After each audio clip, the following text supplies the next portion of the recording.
Welcome, welcome, welcome, everybody. We've never done it like this before, and we're doing it like this for a specific reason. I got something for you, and it's super, super important. Imagine we can connect in a deep and intimate way.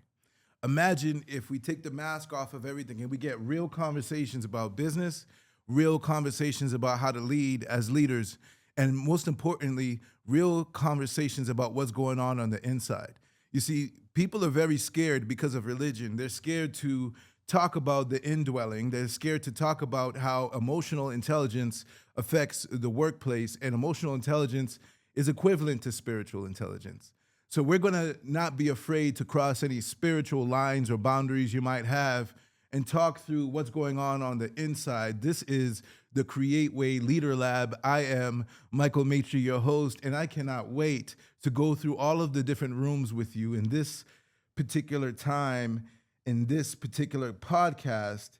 What we have is an opportunity. And this opportunity is going to be big. It extends far beyond me.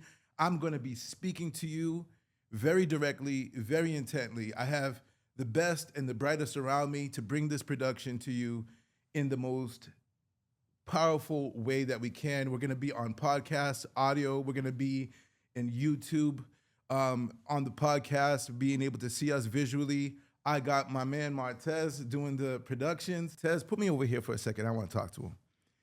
This is an opportunity to get deep and intimate, to have conversations, real conversations. If you're a leader and you are trying to lead the thoughts and the emotions of the people that are next to you, if you are trying to create a culture of significance, a culture that is safe, and a culture that is productive, I strongly, strongly recommend you take a minute to check us out at the Leader Lab. We have emotional intelligence, which is something that is not taken care of often in our workplace. The emotional intelligence aspect of it is what brings us together. It allows us to become more intimate. It allows us to be able to talk about the things that really matter, on the underlying things, the things in between the professional lines. This is where we get to talk. This is where we get to debrief. This is where we get to say how we really feel, and understand how we feel controls everything of what we think.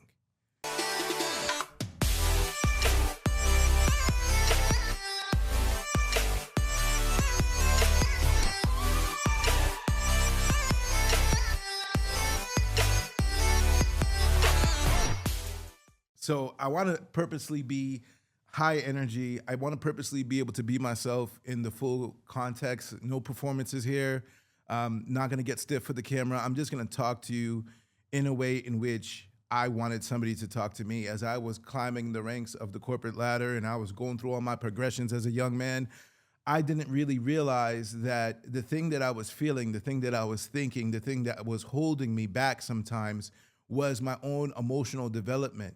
And the great thing about emotional intelligence is that it's something that you can learn. It's something that you could always get better at. This is not the same as IQ, where IQ is pretty static and you can read and you can take tests and stuff, but your IQ range is pretty much what your IQ range is. With emotional intelligence, you could continue to grow and expand that. It is tied to your spirituality. It is tied to what makes you who you are inside. It's tied to your soul.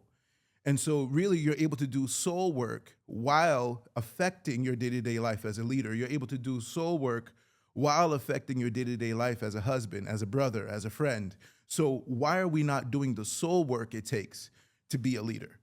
And, it's mainly because we have a LinkedIn culture where some things are not able to be said. We can't talk about spiritual aspects of leadership. We can't talk about faith. We can't talk about honestly how we feel and how our trauma affects our day-to-day life as a leader. We can't talk about those things in the boardroom. So I've created a podcast where we could talk about it here. We follow Daniel Goleman's pillars, so to speak. Daniel Goleman, he's the psychologist, researcher, the godfather of this whole emotional intelligence conversation. He breaks down EQ down to 4 domains, 4 rooms. The first room is you can't lead anybody if the room that you're standing in is not in its full capacity. Let me say that better. You can't lead anybody if your room is messy, if your room is upside down, If your space is inhabitable, if your space is toxic, then it's going to be very hard for you to lead a group of people. And so when we really think about leadership, we think about leadership in terms of rooms. We all have these spaces. And if we can keep our space clean, then now we have capacity to have guests. And when those guests come over, you teach them how to keep that space clean. You teach them how to maintain order in that space. You teach them decorum in that space. You teach them how to adapt and resolve conflict in that space, because that space becomes a safe space. That space becomes your sacred space, but only if you keep it sacred. And so when we think about leadership, we're talking about one who wants to lead the thoughts and the emotions of people. Well, if you want to lead the thoughts and the emotions of people, it only makes sense that you lead your own thoughts and emotions. And if you're having issues with your own thoughts and emotions, dare I say it, it's going to translate into your leadership. It's going to translate into what you decide that you want to do on a day-to-day basis. It's going to translate into how you govern. And that's not taking shots at anybody or our government, but it is to say that if things are not right up here, then there's going to be chaos in everybody that you're trying to lead.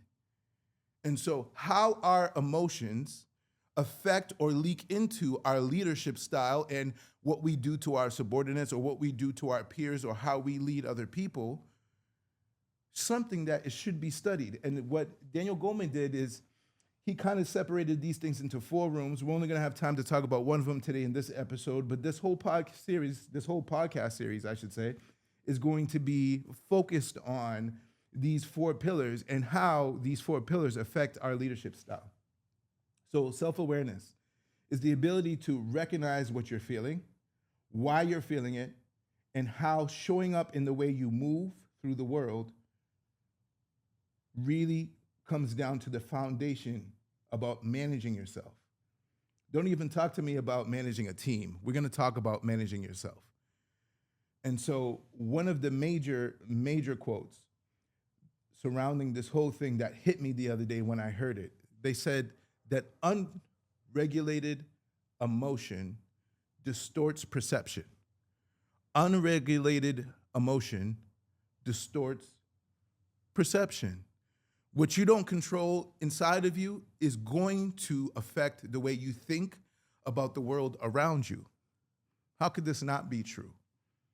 If you were in a depressive state all day and you go outside and somebody's having a marriage at the park, the woman has the wedding dress and everything, and you're having your bad day, do you stop your bad day to be like, oh, look at them, that's so beautiful? No. Oh, it's such a nuisance. It's annoying. Why would you get married in a public place? Oh, my gosh. Get out of my way. I'm already feeling some kind of way. How I look at that thing of beauty, that beautiful thing that's happening. 2 people are committing their vows to each other. It's beautiful. It's amazing. It's not amazing on your bad day. Let's keep it real. On your bad day, you don't care about things that are supposed to be important. On a bad day, you may not care about things that are supposed to be sentimental. So where does our sentiment go when we're upset? Where does our compassion go when we're upset? What happens to our level of awareness when we're not feeling our best? It diminishes. We're human beings. It absolutely diminishes. But how you move when somebody upsets you, how you move when you're disappointed, how you move when you're not feeling your best has everything to do with your knowledge about emotional intelligence. Because if you're emotionally intelligent, you'll understand the way I feel is not necessarily correlated to the way that I should act in this moment. I can't always act in the way that I feel. Sometimes it requires of me to process it differently. Now, if I'm processing something differently through a different lens, now I know, hey, I'm going to regulate this. I know I'm feeling this way, and justifiably so, because X, Y, and Z hurt me, or X, Y, and Z did this to me and said this to me. I see that I'm feeling this way, but my priority right now is being the best version of myself. My priority right now is being the best leader. People are watching me as an example. I am set here as an example for people. And so I cannot react in the way that I feel because I run the risk of letting myself down. I run the risk of letting the people who look up to me down. And I run the risk of ruining the culture of my environment. So, what does it mean to protect the culture of your environment? What does it mean to protect the people that look up to you? What does it mean to protect everyone that is around you? Man, movies and books, they give the best insights. I was watching a movie the other day, and it was one of those barbaric movies. I won't give the titles or anything like that because that's not really important here. Watch this. What's important is the man was asked what makes the alpha out of a group. And so surely the barbarian was saying the one that has the most kills, the one that is the savage, the one that goes out there and conquers everyone, and then they demand respect, and then everybody fears that warrior, and so that's how they become the alpha. It was something based in a lot of ego and a lot of machismo and a lot of all these other things. And in reality, the person responding said the one that becomes the alpha, the one that becomes the leader of the pack, the one that becomes the one that everybody respects and bows down to. When they walk in, everybody bows down. The one that becomes that alpha is the one that protects the pack the best. It's not about the kills. It's not about how savage you could be. It's not about how domineering you could be in a boardroom. It's not about how loud you can talk. It's not about how much you can assert yourself. It's not how swift you are with your tongue and how sharp you are with your words. It's about who's the one that could protect the pack the best. And how do you protect your pack? Out of self-awareness, self-governance, self-regulation. When you see yourself and you're aware of yourself, you're aware of when your feelings dip. You're aware of when you're not at your best. And when you are not at your best, you do what you have to do to get there. And the way that you get there is through a little bit of discipline. Can we exercise a little bit of discipline and a little bit of self-control so that we can lead properly for the little boys and little girls and for the professional people that are looking up to you and to your family that's looking up to you and everything that you have at stake, that you're not willing to risk it because you're emotionally all over the place. Because you're an emotional whirlwind, now every time you get upset, your whole world is in danger. The people who look up to you is in danger. All of your responsibilities are in danger. Your career is in danger. Your dreams are in danger. Your goals are in danger because you can't control yourself. I've been there. I've been that one. I've been that one to lose everything because I wasn't willing to control anything. No more. No more. No, in this season, we take control of ourselves. In this season, we have emotional intelligence. In this season, we're smart enough to know what's going on the inside so that we can face the dangers and the things that are going on in the outside. So when we talk about rooms and when we talk about pillars, we're talking about protecting the things that matter the most. We're talking about protecting it through controlling ourselves. And when we're dealing with tough times, difficult times, friction, what comes out of us? When you're dealing with an obstacle, when you're dealing with somebody disrespecting you, when you're dealing with something that is frustrating you, when you're dealing with depression, when you're dealing with anxiety, when you're dealing with the things that are the hardest, what comes out of you? Now, the expectation is not that you're perfect. That's not the expectation. But what I have found personally is that character is built in between the answers. When you're in between the answers, when you're looking for a way to pay your rent, when you're looking for a way to overcome the death of a close one, when you're looking for a way to overcome the depression that's kicking your ass, that every time you want to get up out of bed, something is pushing you back down and holding you down. When you're looking for the answers, that's where the character is built.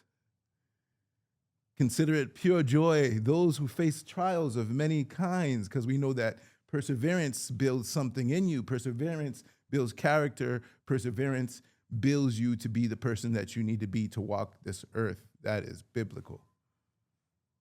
So the character is built between answers. And if we're in between friction and this character is being built, then we know that we're doing something here and we're trying to regulate the emotion before it becomes something that distorts our perception. Are you following me? So I'm not going to spend too much time on this particular subject today. When it comes to the 4 pillars, we have other pillars that we're going to get through in our next episodes in our series. But know this, as we're going through these episodes and we're going through all of the things that we have, the Create Way Leader Lab is going to become a community. It's going to be something that's hosted on createway.live. It is going to be something that we are taking to the next level in terms of retreats, workshops.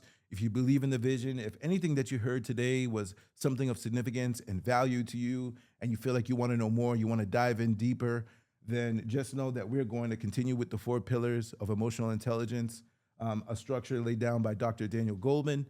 I'm Michael Maitre, your host. This has been an amazing first show. I can't wait to take you along with me on this journey. I promise you, you're going to learn something, or at least, if anything else, you're going to be able to put somebody else on to something that they have never experienced before.